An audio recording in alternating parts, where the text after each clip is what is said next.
for video na wo hwe sisi a e wo screen so no a video of Nana Kwaku Bonsam obodia serious na hwan na Kwaku Bonsam ebonidia edian enesi a ma Kwaku Bonsam ebodia na ansa na yebeto aso no subscribe na click notification bell no eno that screen so sisi a wo ye na say latest news bi aba bonsa ebeka quickly yon consem ni mu emre eni ho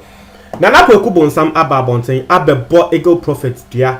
na etiefo dua bono very serious baby a Nana Kwaku Bonsam mogina wo hwe e wo video nim no baby a wesie ne maame nti ne maame ne ndaso e na trese wo gunsa ebodua wo frɛ ne maame saman esanso frɛ onankasa ne bosom ne abosom a etwa ne ho ahia a wo de bo Eagle Prophet dia den enti na Nana Kwaku Bonsam wo bo Eagle Prophet dia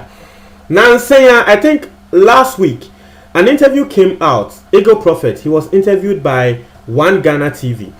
Now, one more interview no na Eagle Prophet say 2020 way about say Kwaku Bonsam wo hwe ne ho so ye wan hwe ye a wo bewu na one no Eagle Prophet no Nyankopon eyi tre no say akoye say akonfo anankofo bia wo mokom wo mo beto Kwaku Bonsam eduro ama ne bubu na wono prophecy na revelation na wonya ne se na akoye se Kwaku Bonsam eda ho na akonfo etwa ne ho ahia akonfo na wo mo etwa ne ho ahia na wo ye yankomade nti ono Eagle Prophet no obehu ane se akonfo no efri Kwaku Bonsam ho afri Kwaku Bonsam da fom ho a wontumi ensori nti ono Eagle Prophet revelation no nti revelation nim no wono Eagle Prophet no wo twemben eye Kwaku Bonsam etre ne se eden enesi na Kwaku Bonsam esu atre Eagle Prophet ne say pray for me na Eagle Prophet ne say wono ebo mpaye ma Kwaku Bonsam na Kwaku Bonsam sorry ye Kwaku Bonsam sorry ye no wo mu pie ya na tre say angel of God ehia wo mu na angel of God e the Bible share Kwaku Bonsam nsa na Kwaku Bonsam ebedane a big preacher e wo Ghana wo giamanfo nkwa e wo stadiums ne nyama tre say nkrofo tete ahwe Nyankopon adom ebeto ne so enti Eagle Prophet say salvation na wo hu ye no obisa Nyankopon say ase ne sen na wono Eagle Prophet ka na wa na adwen say one Kwaku Bonsam asen because Kwaku Bonsam and Eagle Prophet nankasa they have a history na mebo history ne so na Eagle Prophet so obisa Nyankopon say ase ne sen na Nyankopon tre mu tre no say Kwaku Bonsam no nkofo bia yo mo adwen say wo mo bebubu no unless wo be fa Nyankopon so wan fa Nyankopon a wo no Kwaku Bonsam 2020 ebe endene na wewu a enye wuo ketwa etiefo na say bibi say na Eagle Prophet eden kom hia ba wo bi bebisa say adan na Kwaku Bonsam ebebo Eagle Prophet dia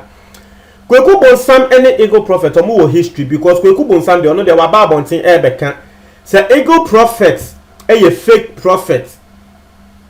wasi Eagle Prophet de oye ne se wo hye nkom se wo bibewu a okọ esuma se ekọ weke na nipa kunewu wi a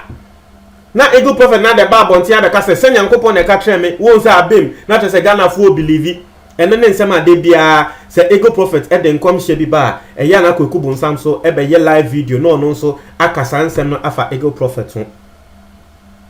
wunti asem ni ye intino there is this history de bia Eagle Prophet shen kom na emfa Kwaku Bonsam ho kran na Eagle Prophet e ba bonten Kwaku Bonsam ba bonten e betwabo Eagle Prophet enti enda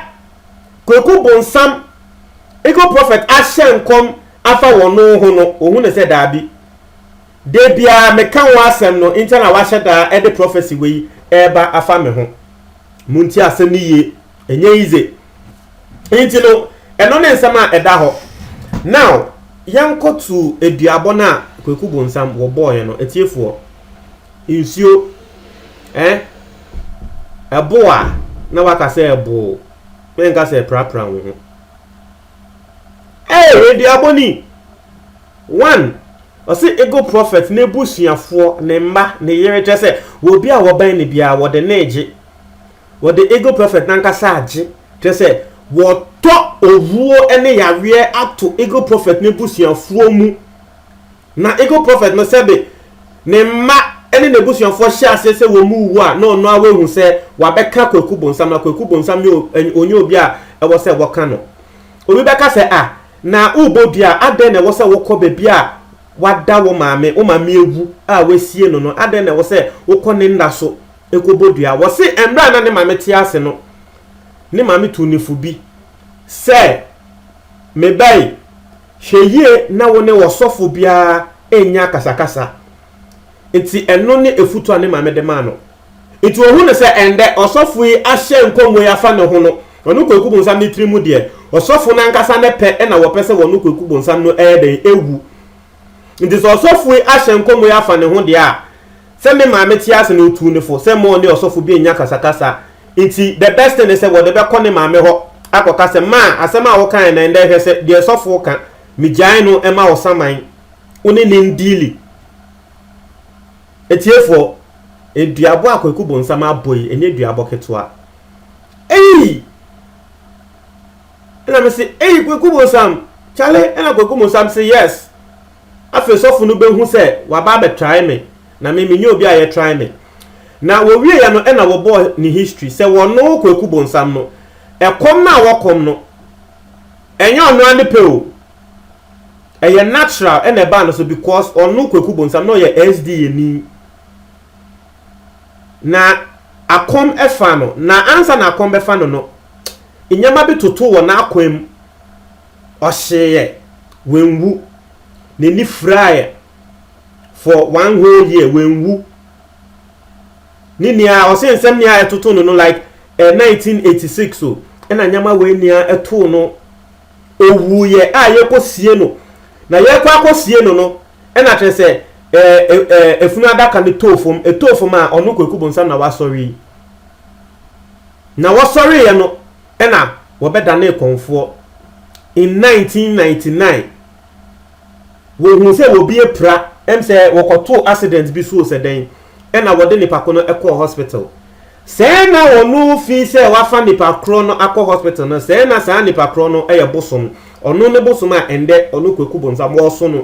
no o se onu ne bosom no ena wo de no ekọ hospital na ni emu no na eye nhyehyɛ ya eda ho se wonu Kwaku Bonsam wo beba beda ne konfo na wonu de bo hu ne se Nyankopon ankasa na de ne nsa to ne so se wo beda ne konfo nti aden ena wo sofo wo kan bibi se ene nti na wo ba bebodua no na very interesting Kwaku Bonsam bodua wiye no ena wo san so read Bible kire yen na Bible no me pese me read kire mo wo fa quotation no efi Jeremiah 22 verse 33 me read atre wo say so when these people or the prophet or the priest asks you saying what is the oracle of the Lord you shall then say to them what oracle I will even forsake you says the Lord. And as for the prophet and priest and the people who say the oracle of the Lord, I will even punish that man and his house. Everyone of you shall say to his neighbor and everyone to his brother, what has the Lord answered and what has the Lord spoken? Now, say the Bible is one thing a lot of people use to contradict themselves. And then we be betumi akobọ krono wi a what the Bible no obetumi use quotation in the Bible atete ne ho. We be betumi akokun obi. We kum obi wi a we be use a quotation in the Bible aiden atete ne ho. Last 2 years when the story is Bibremo, abrantie bi okokum akola bi okum akola ni wi ye no say abrantie no a pastor. We use quotation in the police Robert chain no use quotation of in the Bible say what tete ne ho efim. Quotation na me read it no it was speaking about false prophets and Nyankopon kasa wono ankasa betua false prophets ka in this context no Kwaku Bonsam so you so tre say Nyankopon betua ego prophet ka now Kwaku Bonsam abodia ego prophet so ahye ne nkom obviously Kwaku Bonsam ba abonten abebodia afa ho no na tre say